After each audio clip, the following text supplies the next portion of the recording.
Quels sont les intérêts d'aller faire de la speed hypnose? Le premier, et qui n'est pas des moindres, et c'est celui que j'ai dit à tous mes stagiaires, parce qu'ils me disent oui, mais pourquoi j'allais faire de la speed hypnose? Je peux mettre quelqu'un en transe, en hypnose érectionnelle, et en plus c'est très permissible pour la personne. Je dis oui, tu as raison. Combien d'hypnothérapeutes aujourd'hui sont présents dans cette salle? Et quand il fallait faire une lévitation du bras à quelqu'un, parce que c'était ça qu'il fallait faire, parce que de la lévitation, vous allez transférer une ressource, et c'était ça thérapeutiquement la stratégie la plus rapide, ne se sont pas autorisés à la faire de peur que ça foire. Pas beaucoup d'hypnothérapeutes, mais comprenez que c'est quelque chose qui va arriver. Parce qu'à un moment, on n'a pas envie non plus de se mettre en échec. Bizarrement, même si on a beau être sans aucune part égotique en position basse, personne n'a envie aussi de se retrouver à se taper un vide et de demander une élite et que le bras ne se lève pas et que du coup ça foire. Ce que je veux dire par là, c'est que ça veut dire que ça traduit quoi? Un manque de confiance quelque part. Ça traduit quoi? Une maîtrise dans une technique, mais quelque part ne pas s'autoriser à s'aventurer dans des choses qui sont un peu plus différentes, alors que c'est extrêmement facile. La lévitation du bras, c'est le troisième jour du technicien. C'est important de ne pas le faire. Quand vous faites une formation speed hypnose, ce que vous allez réveiller en vous au bout de ces 4 jours, c'est 1, vous allez transpirer de la confiance. 2, vous allez être aligné avec vous-même parce que vous allez être dans votre propre style. Et 3, le dernier jour, quand vous allez prendre chacun de personnes, que vous allez créer une catalepsie du corps complète, puisque c'est ça un petit peu le baptême du feu qu'on fait en speed hypnose, et que vous allez prendre cette personne et que sa nuque sera sur un tabouret, et que son autre pied, ses talons seront sur une autre chaise, et qu'elle sera dans le vide, et que vous allez prendre quelqu'un qui fait 2 fois son poids, que vous allez le porter, et que vous allez lui mettre sur son corps, et que son corps ne va même pas fléchir, je vous assure que quand vous allez prendre ça, vous allez vous regarder, vous allez même faire une photo et vous dire « Putain, c'est moi qui fais ça ». La prochaine fois que vous serez en cabinet, et qu'il faudra faire une petite lévitation du bras, mais alors là, je vous assure que vous ferez même la double lévitation du bras.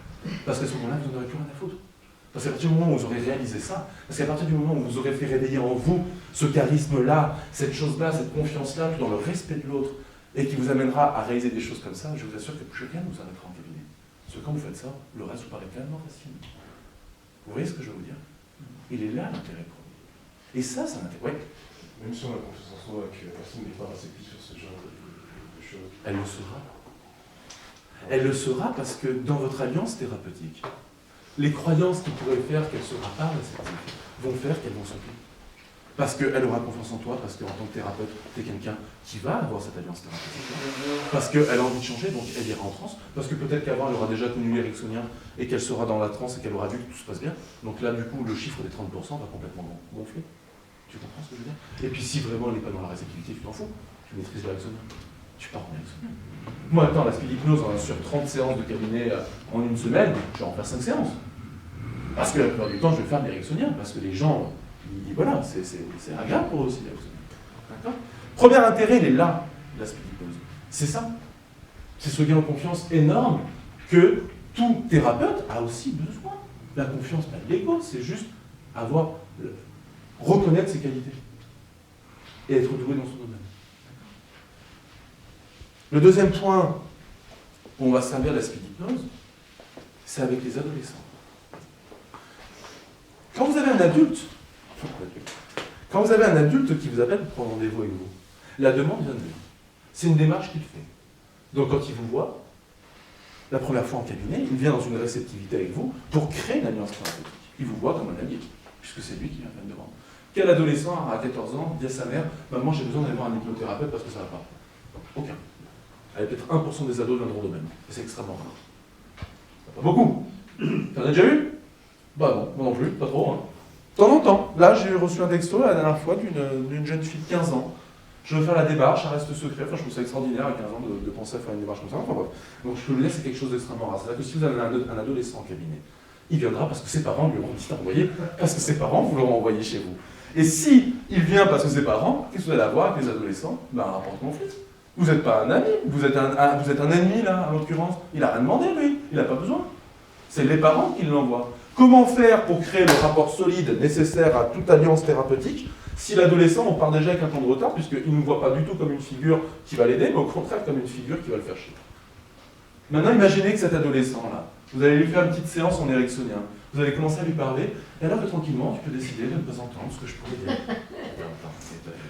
Rien à foutre. Par contre, vous allez lui dire, tu connais ça? Ouais.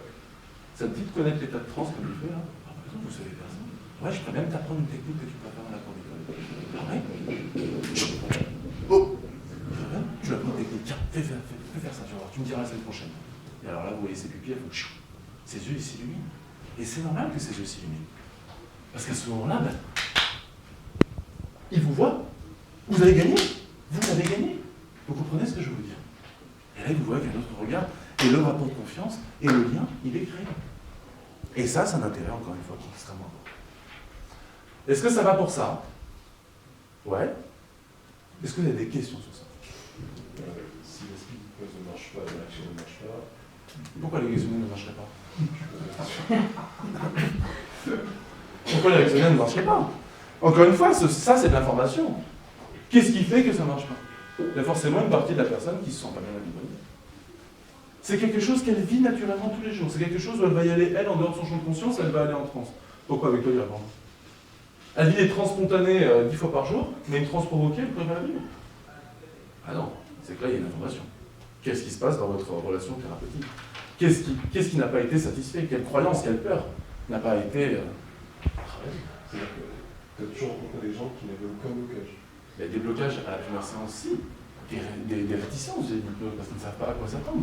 Mais ton entretien thérapeutique fait qu'il y a ce lien de confiance qui se crée et qu'elle s'y aventure. Parce que toi, tu as toute cette bienveillance, parce que toi, tu as toute cette permissivité, parce que toi, tu as même toute la sécurité nécessaire. Donc, il y va. Ouais. Il y a des personnes qui te disent ça ne marche pas. Parce que moi, ça m'est arrivé, je les envoie voir un escalier, par contre, on est à la France. Et ah non, j'ai pas vu l'escalier, j'ai pas vu la couleur, c'était juste des grosses pierres, tu vois. Elles voient des choses, mais elles veulent pas. Donc elles te disent, j'ai pas vu, il y avait juste des marches en pierre, mais c'était pas un escalier. Ok. Tu vois un peu quand elles te disent, je ne vois pas, elles voient, mais elles veulent pas. Donc tu dis, ok, si ça te rassure, ok, t'as pas vu, c'était pas un escalier. Et puis on s'en fiche que ce soit un escalier, ce soit des pierres. L'essentiel, c'est qu'elle soit à l'intérieur d'elle. On s'en fout. Ouais. Si je comprends bien, vous utilisez l'éricksonien en général. Oui. De temps en temps, on explique les raisons. Ouais, ou imagine maintenant une autre raison qui est importante de maîtriser aussi cette ensemble de techniques.